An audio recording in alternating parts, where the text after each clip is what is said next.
back to Call the Damn Leads, the show by sales professionals for sales professionals. I'm your host, Drew B. Wilson. With more than 2 decades in sales, I've seen it, been through it, heard about it. Now I'm bringing it to you, my favorite people in the world, the sales community. So let's be honest, this is the greatest job on earth. Doesn't matter where you come from, what background, what personality type, you can carve out a pretty amazing life for yourself in sales. Today's guest, no stranger to that journey. I need you guys to welcome Mr. Jonathan Kvarfordt. Hello, sir. How are you? Hey, my man. How are you doing? Thanks for having me. Absolutely. We're excited to be here with you, and I want to jump right in, man. I want to hear your crazy sales story. Oh my gosh, you asked me this before. I'm still racking my brain, but the ones I have more recently is that we're in the AI space right now, selling AI tech. So, the weirdest one I had is my team brings me on to first sales calls to have some chats with some more advanced AI people, so to speak, on different calls. And so one guy, literally this last couple of weeks ago, came on and he was like saying, "Hey, we need to make sure the AI tech we get does these 50 different things." Literally is like basically saying like, I needed to take care of coaching for my reps. I needed to do this. I needed to move the process. I needed to make sure it sells those revenue. Pretty much describing the most perfect AI tech ever that would eliminate every person ever. And I had to very kindly let him know, like, that's not how it works, sir. Sorry. We're not to the point where we're ready for that kind of thing. And so anyways, it's just, I'm sure everyone on the line knows like how it feels to have someone ask for all these things. You're like, how am I supposed to tell this person this is not a real thing? So basically tell them what's on the roadmap and go from there. How about that? And I think this is a fun conversation because AI is there's a lot of hype around it. It's very buzzworthy. And We're seeing, especially in the sales community, where a lot of people have made this decision that they're just going to start firing off their team and just replacing everybody with these AI bots or LLMs or whatever terminology you want to use. And I'm interested in this because my business is called The Damn Leads. So like, I'm still a firm believer that you got to pick up the phone and build genuine relationships. Yeah. But when you're running into these folks, like, what is the most common thing that you're seeing that's working? And then maybe what's really not working? Right now, I think because everyone's really getting used to how AI works in general, like both the customers and salespeople, we're still getting an idea of like how we like to interact with AI or not. So a lot of it is the basic fundamentals. Like we're talking I work for a team called Momentum, and we do the basic CRM data automation for sales reps, which is not that complex of a deal. I mean, it becomes more complex as you get into it, but to me, that's like a level 1 use case that's insanely powerful because then people as a salesperson don't have to spend their time doing data entry or the menial tasks they have to do day to day. And it makes a huge difference because instead of using 30% of your time selling, you're now up to 60, 70% of your time selling, which is a huge lift. So I think there's things like that where it's more practical, everyday type use cases that make the biggest difference. And where people get caught up is when they're trying to think kind of like my story, these huge, crazy reinventions of what things could be like when they don't even understand the basics and the fundamentals aren't even in place, So it's like you really have to understand what are the core use cases that are practical everyday stuff doing. Like there's 3 levels. There's productivity time savings. The next one is like amplifying what works, making sure the human can be really amplified the best way possible. Then it's reinvention, but you can't skip right to reinvention until you have the fundamentals in place. I love that. And for me, what I've personally run into is that any AI call conversation that I've kind of participated in, because I like to test them, right? I want to be on the forefront of technology. I want to know what's working, what's not. Good. There's always a tell, right? There's either a delay or the way that they re-ask questions or just that weird pronunciation of different things. Yeah. And what I found so interesting is there's so many people online right now, the gurus, if you will, selling their super secret proprietary technology on like, hey, we'll replace your sales team. And the only industry that I've seen this working in is the home services. And I say that simply because home service businesses were already terrible about answering their phones as it was. So like the fact that anyone will pick up the phone, it helps. But like, what are you seeing? Are you seeing that there are some industries where like the AI voice is working, or is it more kind of like still the foundational, like, hey, let's just get the time saving tasks in place? It's a good question. So I work with a couple of companies in retail, in real estate, in healthcare, and a bunch of other places, and obviously in SaaS. So I'm seeing it from a lot of different points of view. Real estate actually is a really cool use case. I'm seeing a lot of good AI tech being used for real estate, both for like when someone opts in for some sort of lead magnet, and then the AI agent goes out and has a conversation with them vocally and actually books meetings for them is really helpful. Because like as a real estate agent, you may not have the time or even a team to do the calling for you. So you have to be able to amplify yourself. So that use case is really awesome. I'm seeing that same thing in other industries. As a note, it's technically illegal to have AI bots call someone proactively without them opting in the United States. So like you can't just Amen. blast people with AI. They have to opt in. But once they opt in, you have full permission to call them if you have their information. So those use cases I think are really powerful. In my opinion, just a bit based on where we're at, there's some really, really good AI voice agents out there that sound really natural. I still think though that it needs to be either upfront with people about it, like just saying, hey, this is your AI pal, Bob, calling you about this thing. I don't think people like feeling like they're being persnickered or like lied to. Like as long as you're upfront saying, hey, this is your AI agent reaching out to you, blah, blah, blah, and most people don't care. Like they don't mind that as long as they kind of know what's going on. Um, and then giving the user the ability to have their pick your own journey type of experience of saying, do you want to continue with me or do you want to talk with a human? And then be able to have an automation to where you can set up a calendar invite or something to where you can actually talk to somebody. And I bring it up because, like, for example, Klarna 6 months ago replaced most of their CS team with some sort of AI agent. And then they touted for the next month how much money they saved and all this other stuff. And then fast forward 6 months later, they overcorrected, and all of their customers were basically saying, I don't like talking to an AI agent. Like, this is not fun. I'm leaving because they didn't like it. And so now, a month ago, Klarna started hiring back the same positions they let go of because the customers are like, I don't like this.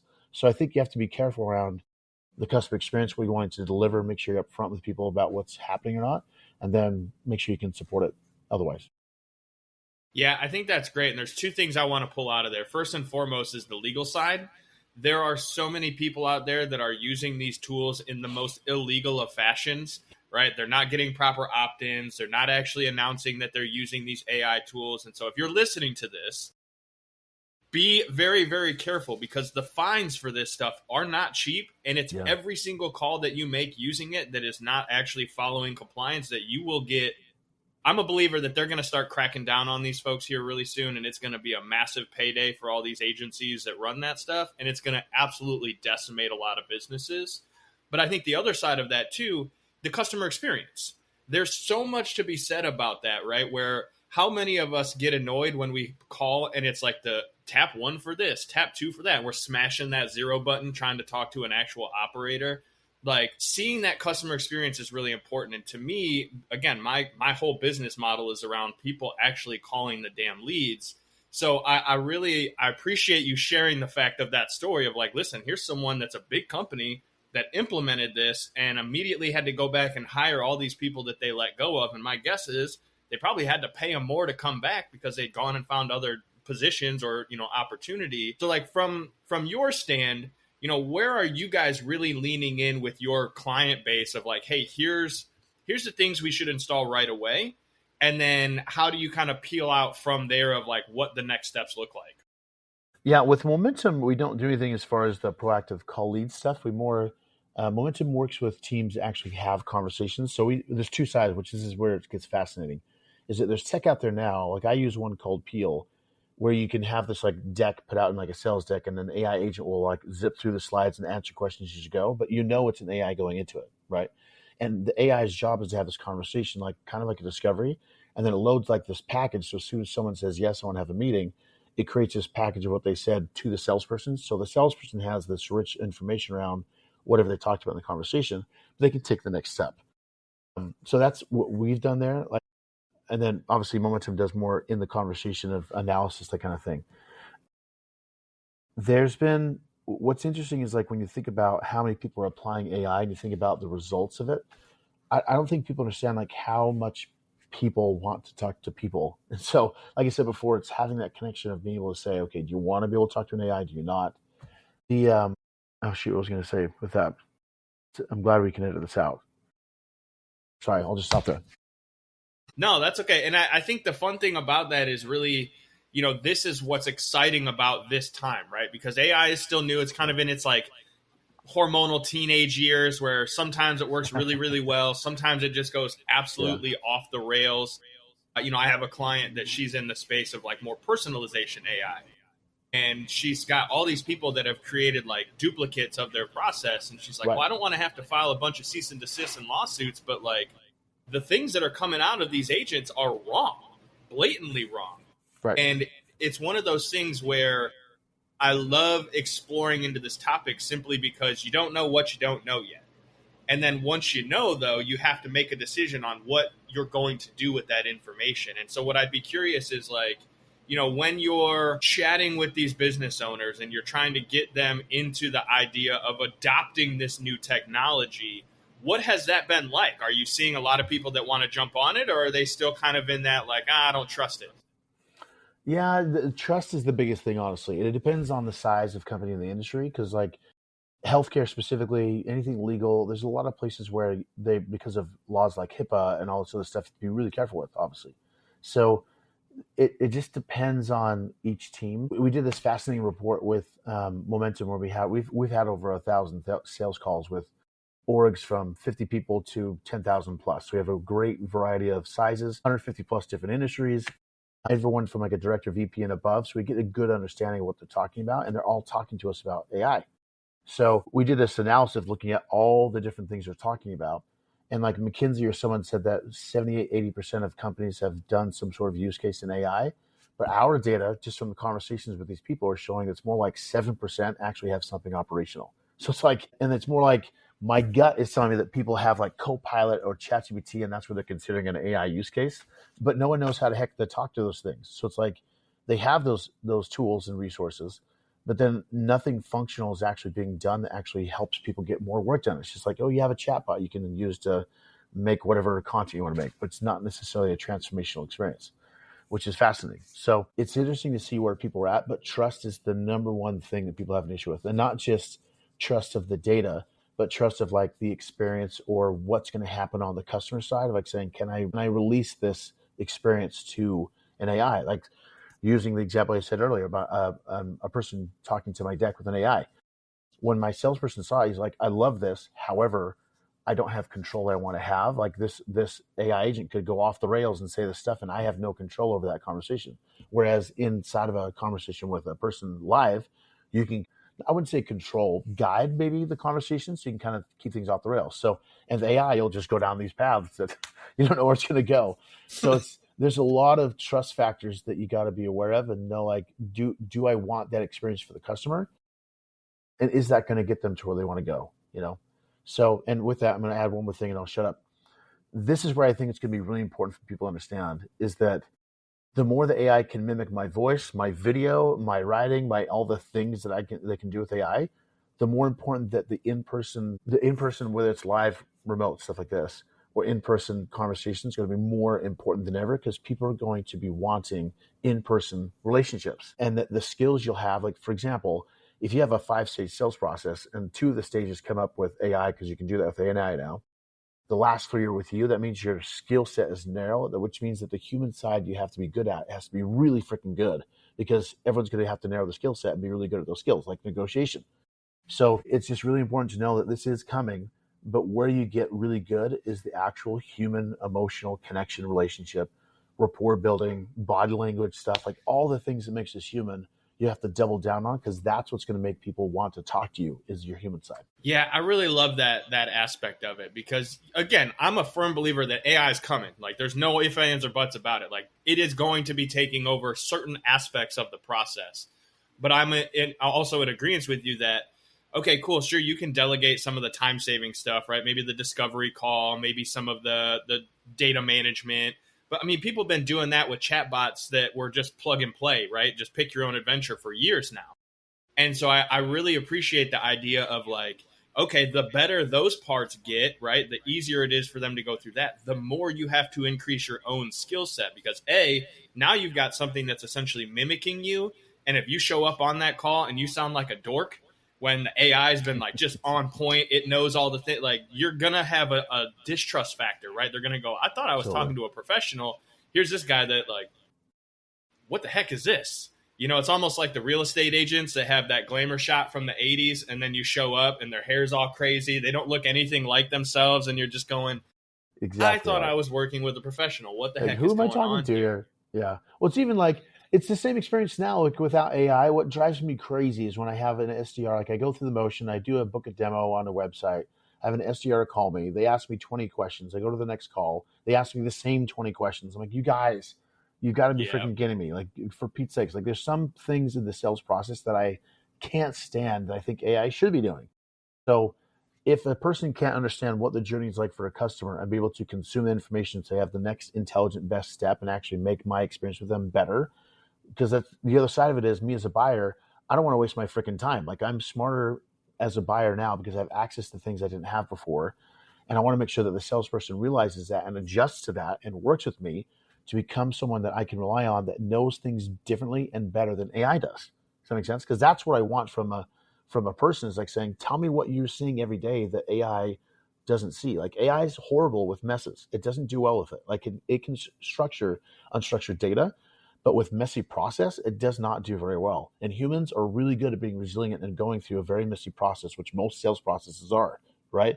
So it's like, how do you make sure that you can be that person that can understand the journey of what it's like, and how and when they get to you, you can deliver value and not be reliant so much on AI to do all the job for you, so that you're not just saying, hey, give me the money. It's like, provide value. If you're wanting to kill in sales and actually do something worthwhile that can actually deliver a lot of value both in your pocket and theirs, you got to be better at that.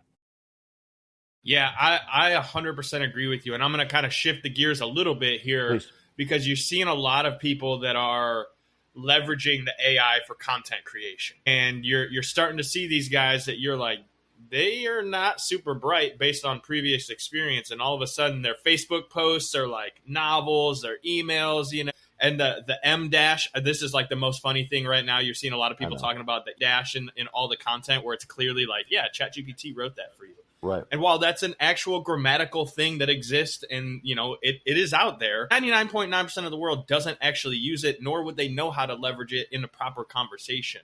And so what I find so interesting there is especially the fact that from a legal standpoint, a lot of people are just creating this stuff and just hitting send without actually, they're not making sure they're not plagiarizing people. Yep. They're not making sure that it's not stealing. I was like reading one of the blogs on your website about like the Studio Ghibli stuff, where everybody went crazy, using all these image creators of themselves. And I think there's a real conversation around that, because if you're stealing content or copyrighted material from someone and using it as your own, and you're not paying any attention because you're just whipping it off of ChatGPT, like, you're putting yourself in danger. Yeah, there's so legally, the Copyright Office of the United States government came out a month and a half ago with some copyright law, and basically said that if you put in a prompt, there's two sides of this.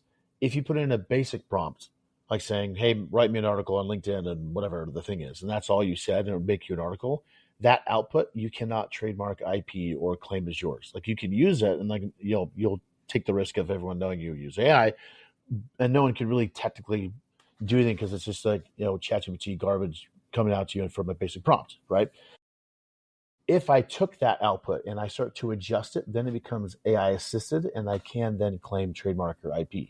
So that's one side of it. Second side of it is that there's still a gray area with this, but like, as an example, if I have a proprietary coaching model, which I do for sales, and I use that proprietary coaching model inside of a prompt, and that then produces for me an output, that also can be IPified, because it never would have gotten there without my IP in the first place. You know what I mean? So I think the AI can be an amazing amplifier of someone's own genius, of whatever thing you can specialize in that you know a lot of. Like, AI is an amazing tool to make sure you can get out there more, or to amplify what you already know. But when it's just replacing your thought process in the first place, I think that's such a disservice to people. And I think a lot of people use it that way, and sadly, people are getting smarter at it. I shouldn't say sadly, fortunately. But the sad part is that you're catching things like the M dashes and like the weird words that AI talks about. Like, you can probably see it too. You can see it a mile away from LinkedIn posts or from Facebook or TikTok. You're like, that was obviously AI. It's fine. But it's like, take 2 seconds and like read your freaking output and then do it. It's just, it's crazy. The more the AI agents can like do the entire process from, like for now, I have a couple of workflows. You can put in a Slack saying, hey, make me a LinkedIn post and video on this thing. It'll go into, hey, Jen, make an audio or video image of me talking on LinkedIn, make the post. Everything's done, so I don't have a chance to edit, So it could very easily have M dashes, and people go, okay, coach is just doing some weird, crazy AI stuff, which is fine. It's just, I just think that it erodes trust, unless I'm upfront about it, So. Well, and I think it, for you, it fits in with your brand and your business, and people understand like, hey, he's an AI guy. This is like part of what he does. but it's those guys that just open it up, they talk to it like a robot, they get a very robotic response, they just post out whatever it shoots out, and then they wonder why nobody engages. They wonder why it's not getting the effectiveness that they're seeing from someone like you who's has an expertise. You have a process. The prompts that you're creating are very detailed. They come with your own genius that's spilled out in there. And that's what I really, I mean, you can see the gap widening, right? Because like more and more people are adopting this technology, and it will continue to happen. But where you're really seeing the people shine is like 1 million people can pick up and play the guitar, but there's only one Jimi Hendrix, right? There's only one person that has that level of skill set. And so I'm excited for the future, because you're going to start to see those people who they've learned to use the technology, and they've still put their own personal like expertise and experience and like their level of knowledge of that specific industry or niche. And those are the ones that are going to continue to really scale out on a huge level. And so while I know we could probably nerd out on this all day, what I want to be respectful of your time. What's the best way for us to come find you, follow you, check out more of your content, AI or not? Like I'll believe that it's okay, because I know this is your space. But how do we come check out more of your stuff, man? Everything gets dumped on my LinkedIn, so that's the best place to go. Or you go to gtmaiacademy.com. That's my own personal way. I teach people how to use AI every day for go-to-market professionals. And then my team I work for is momentum.io. I love it. Well, thank you so much for taking time out of your day to be here with us, man. This has been a fun, fascinating conversation. I know I've learned a couple of things. I know the audience has. And definitely looking forward to following your adventures and your journeys in the space, because this is happening, y'all. AI is here. It's how you leverage it and how you use it to better yourself that's going to take you to the next level. Thank you. Absolutely. Well, you guys know what to do. If you enjoyed the episode, share it out on social media, put it out on LinkedIn, share, make sure you tag Coach. Make sure you're sending it to somebody you know who sucks at sales, sucks at using AI. Like, give them a little bit of love, help them get better in the world. And remember, if you have an awesome sales story and you want to come on and you share, want to share that story, you want to help the world see how to be better in this position, in this, career, head over to callthedamnleads.com/podcast. Send us your details. We'd love to have you on the show. We're having all sorts of awesome conversations, just like we did today with Mr. Jonathan. And we'll see you guys on the next one. You know what to do now. Go call those damn leads.